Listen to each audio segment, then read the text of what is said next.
Saran saya jangan sampai organisasi mengganggu waktu perkuliahan kalian. Jangan sampai organisasi mengganggu akademis kalian. Jangan sampai organisasi mengganggu keharmonisan keluarga kalian.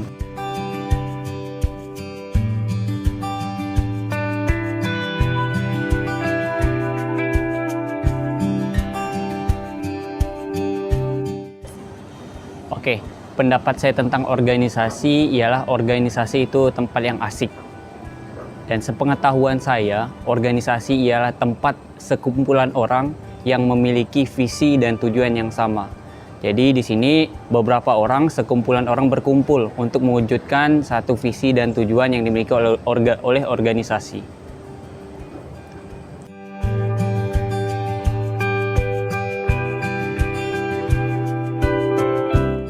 Itu jawabannya, saya pernah ikut organisasi dan beberapa organisasi yang sudah saya pernah ikuti.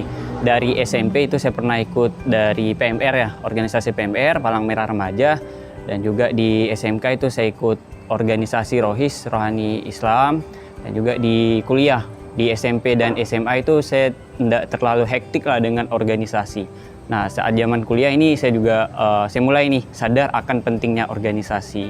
Jadi di perkuliahan saya ikut beberapa organisasi. Waktu itu saat semester 1 ya, saat mahasiswa baru saya ikut alur pengkaderan dari HMJ dan beberapa UKM. Jadi saat semester 3, saat waktunya saya jadi pengurus, jadi saya ikuti beberapa organisasi nih. Waktu itu ada Himpunan Mahasiswa Akuntansi, ini organisasi internal kampus ya. Ada juga Tech Center Community, dan juga saya ikut FKMI Al-Iqtisad waktu itu. Dan kalau di eksternal kampus saya juga ada mengikuti komunitas, yaitu komunitas Lensa Pendidikan, itu di chapter Pontianak. Lalu selanjutnya tentang organisasi, apakah penting atau tidak? Jawaban saya mutlak, organisasi itu penting untuk mahasiswa.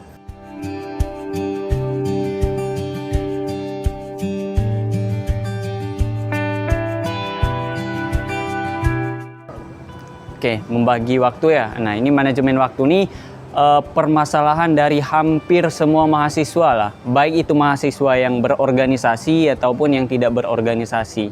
Ada 3, apalagi mahasiswa yang berorganisasi ya, seperti teman-teman ISC dan juga saya di BEM kan. Ada 3 hal penting yang harus kita pikirkan. Mana yang harus kita dahulukan? Kuliah, organisasi, dan keluarga. Nah, dari saya awal berorganisasi dari semester 3 ya, saya sebagai pengurus bahkan sekarang sampai ketua, saya selalu menentukan membuat to-do list di awal minggu, awal pekan. Jadi di hari Minggu, saat malamnya itu saya buat to-do list nih untuk 1 minggu ke depan, dari Senin, Selasa, Rabu, Kamis, Jumat, Sabtu. Jadi saya to-do list, saya juga bertanya nih kepada sekretaris saya, schedule untuk 1 minggu ke depan kita ada apa aja, undangan saya ada apa aja, lalu di rapat internal itu ada apa aja, itu saya masukkan nih ke list. Dan juga saya bertanya kepada orang tua saya, terlebih ke ibu saya ya, kadang tuh ibu saya minta jemput atau minta antar, misal kayak biasa lah ya, keluarga itu ada arisan keluarga atau segala macam. Nah itu saya tetap tanyakan, nah nanti saya masukkan ke dalam to-do list per hari.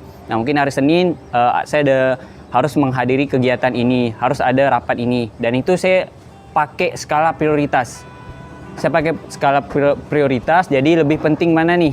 Ketika saya harus menghadiri ini, oke, saya tinggalkan ini, saya ini terlebih dahulu. Jadi saya pakai skala prioritas, mana yang nomor 1, nomor 2, dan nomor 3.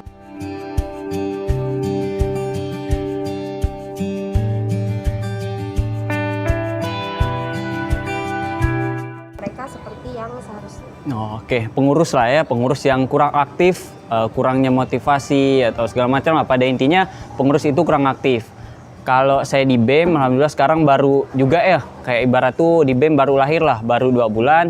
Kalau tentang pengurus yang hilang atau kurang aktif itu masih sedikit lah. Tapi emang ada yang pengurus yang kurang aktif, dan saya rasa ini kendala di semua organisasi lah ya. Pasti ada 1 atau 2 pengurus yang kurang aktif, meskipun dia masih ada konfirmasi gitu. Nah, bagaimana cara saya memberikan solusi untuk permasalahan itu? Ialah dengan cara men-tracking dari kepala bidang atau kepala departemen. Jadi sistem kami di BEM itu, kami awal-awal kepengurusan kami bentuk sistem. Nah, sistem ya, sistem kerja. Jadi dari Gupma kan di BEM itu ada Gupma, ada Wagupma, ada Seskap dan juga ada kepala departemen dan wakil kepala departemen. Nah, kami ada sistem monitoring setiap bulan. Kami selalu monitoring nih, tapi untuk monitoring Kadep Wakadep itu per minggu. Nah, jadi dari Gupma, Wagupma, Seskap itu monitoring kepada Kadep Wakadep. Nah, tanya Kadep Wakadepnya perkembangan departemennya gimana, kondisi internal departemennya gimana. Kalau memang ada pengurus yang sekiranya masih udah mulai hilang-hilangan, nah itu kami diskusikan bersama. Dan kami diskusikan bukan hanya kepada departemen berkaitan dengan PH, tapi semuanya, semua kepala departemen dan wakil kepala departemen dan juga Gupma Seskap itu ikut terlibat dalam diskusi itu. Karena kita ingin mencari solusi bersama, bukan hanya departemen yang bermasalah yang harus mencari solusi, tapi kita bersama-sama gitu. Jadi sistemnya Gupma itu monitoring Kadep Wakadep dan nanti Kadep Wakadep yang monitoring langsung kepada anggotanya masing-masing. Karena kan di BEM itu ada 47 orang ya, ada 47 orang. Kalau memang dari Gupma Wagupma yang langsung monitoring 47 orang itu, selesai itu kurang efektif. Bisa, tapi kurang efektif. Tapi akan lebih efektif ketika Kadep Wakadep yang monitoring setiap anggotanya, karena itu lebih sedikit kan, masing-masing departemen itu kalau tidak salah saya ada 6 orang. Nah, Kadep Wakadep 2 orang, mereka bisa monitoring 4 orang, jadi dibagi 2 gitu. Kadep 2 orang, Wakadep 2 orang, jadi bisa pakai sistem PC. Dan di situ juga saya merasa ketika kita pakai sistem PC daripada sistem di grup itu, pengurus akan merasa lebih dibutuhkan gitu kalau kita PC. Beda halnya dengan di grup, karena sekarang nih kebanyakan orang yang saya lihat mereka tuh kalau nge-follow up pengurusnya hanya lewat grup, di tag add ini, add itu kan, kenapa ndak hadir. Nah, itu secara tidak langsung sebenarnya itu menganggap bahwa pengurus itu kurang gitu, tidak terlalu dibutuhkan di organisasi. Lain halnya ketika kita langsung PC, nanti pasti ada perspektif dari pengurus, wow, abang ini peduli loh dengan saya, berarti saya ini benar-benar dibutuhkan oleh organisasi ini. Kalau memang tidak ada saya, mungkin organisasi ini tidak bakal berjalan dengan lancar gitu. Dan kuncinya pandai-pandai. Nah, ini harus pandai-pandai masing-masing kabit, saya juga ketua kepala bidang itu harus pandai dalam mengambil hati anggotanya. Nah, itu jangan sampai Kadep Wakadep dan juga Gupma atau ketua lah ya, ketua organisasi, kepala bidang menanyakan kepada pengurus itu hanya formalitas gitu. Dek, kenapa ndak hadir? Maaf bang, saya ada urusan ini. Oh iyalah, semoga lancar. Nah, kalau gitu kan kayak hanya sekedar formalitas gitu. Seharusnya kita sebagai kepala, entah itu kepala bidang atau kepala organisasi, kita harus lebih aware gitu. Kita harus lebih peduli kepada pengurus kita. Jadi pengurus tuh merasa dipedulikan. Oh, abang ini aware sama saya, abang ini care sama saya gitu. Jadi saya harus memberikan kontribusi terbaik nih untuk abang ini yang udah care dengan saya gitu. Itu sih kalau dari saya.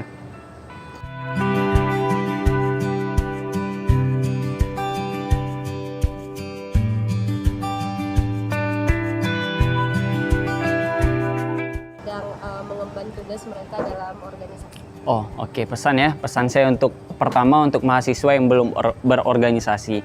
Saya salah satu orang yang membiarkan ya, yang memberikan akses penuh kepada mahasiswa untuk memilih pilihannya.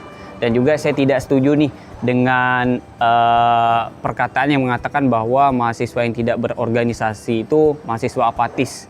Mahasiswa yang tidak jelas ke depannya mau seperti apa. Saya salah satu orang yang tidak setuju dengan perkataan itu. Karena saya yakin apapun pilihan yang sudah dipilih oleh mahasiswa itu pasti sudah dipertimbangkan dengan matang. Plus minusnya gimana, positif negatifnya gimana, ke depannya gimana untuk pribadi mereka. Dan saran saya ya, untuk mahasiswa yang berorganisasi, kalian jangan terlalu mudah untuk menjustifikasi mahasiswa yang tidak bisa berorganisasi. Karena kita juga tidak tahu nih kendala pribadi mereka. Bisa jadi sekarang kita bisa berorganisasi, mohon maaf ya, karena keadaan ekonomi kita sedang lancar, sedang aman-aman. Kita tidak tahu nih, mungkin ada beberapa teman kita mahasiswa yang tidak bisa ikut organisasi karena salah satunya mohon maaf, kendala ekonomi. Jadi mereka tidak bisa terlalu sibuk di kampus nih berorganisasi. Jadi mereka harus membantu orang tuanya mencari biaya untuk mungkin biaya perkuliahannya, biaya sehari-hari untuk hidup di kota ini. Nah, kita juga tidak bisa memungkiri hal itu. Dan untuk mahasiswa yang seperti itu saya bisa maklumi. Tapi untuk mahasiswa yang tidak berorganisasi karena tidak ada alasan yang jelas seperti tadi ya, entah itu bekerja atau gimana, saya sarankan kalian untuk ikut organisasi. Karena ketika kalian ikut organisasi akan banyak hal yang kalian dapatkan. Relasi itu udah pasti, kalian bakal dikenal oleh orang lain. Kenalan kalian bukan hanya teman kelas kalian, tapi bakal lintas jurusan, bahkan lintas fakultas, bahkan lintas pulau kalian juga bisa kenalan gitu melalui organisasi. Apalagi untuk teman-teman mahasiswa baru nih yang angkatan 20, angkatan 21. Notabene kalian ini online gitu. Online itu kelas kalian di online cuman via Google Meet, mungkin bahkan belum ada ketemu secara langsung, ketemu virtual juga mungkin belum ada, karena kadang tuh mahasiswa saat disuruh on cam tidak semuanya on cam gitu. Nah, tempat kalian untuk berkenalan di kampus itu di organisasi, karena di organisasi itu ada kegiatan offline. Nah, disitulah tempat kalian bertemu sapa segala macam. Saya sarankan untuk mahasiswa untuk tetap ikut organisasi. Karena untuk teman-teman yang udah berorganisasi, yang hari ini sedang mengemban amanah seperti saya dan teman-teman saya, kita sama-sama sebagai pengurus di sini. Saran saya jangan sampai organisasi mengganggu waktu perkuliahan kalian. Jangan sampai organisasi mengganggu akademis kalian. Jangan sampai organisasi mengganggu keharmonisan keluarga kalian. Karena di sini bukan hanya organisasi ini kadang bukan hanya mengganggu perkuliahan, tapi juga bisa mengganggu internal keluarga. Karena apa? Karena saking hektiknya, saking sibuknya mahasiswa di organisasi, mereka melupakan keluarganya. Nah, jangan sampai kalian menjadi mahasiswa yang seperti itu. Karena bagaimanapun tempat kalian kembali, orang terdekat kalian adalah keluarga. Jadi kalian jangan sampai melupakan keluarga kalian yang di rumah. Sesibuk-sibuknya kalian, minimal kalian konfirmasi kepada orang tua kalian. Dan jika memang ada kegiatan yang bersamaan ya dengan kegiatan keluarga, bolehlah sekali-sekali kalian utamakan keluarga. Boleh juga sekali-sekali nanti kalian utamakan organisasi. Jadi itu gantian gitu. Jangan semuanya kalian utamakan keluarga terus, tapi jangan juga kalian utamakan organisasi terus. Dan juga saya tidak ingin ya mahasiswa, khususnya mahasiswa ekonomi yang berorganisasi, yang aktif organisasi tapi akademisnya dilupakan. Nah, saya tidak ingin seperti itu. Teman-teman bisa lihat, saya yakin mahasiswa di FEB itu yang aktivis, yang dalam tanda kutip aktivis, yang aktif organisasi itu akademisnya bagus. Karena kita juga bisa lihat ya, salah satu persyaratan untuk menjadi pengurus di organisasi kemahasiswaan FEB itu ialah syarat IPK. Untuk menjadi ketua itu minimal IPK kalian 3,0. Kalau menjadi pengurus itu dia minimal 2,75. Jadi kalau emang di bawah itu kalian tidak bisa menjadi pengurus. Itu sih, tetap semangat untuk teman-teman yang sedang mengemban amanah. Jangan sampai sesibuk apapun kalian, jangan lupakan keluarga dan prestasi akademis kalian. Dan juga jangan sampai kalian menyia-nyiakan atau menyepelekan amanah yang sudah diberikan oleh ketua kalian.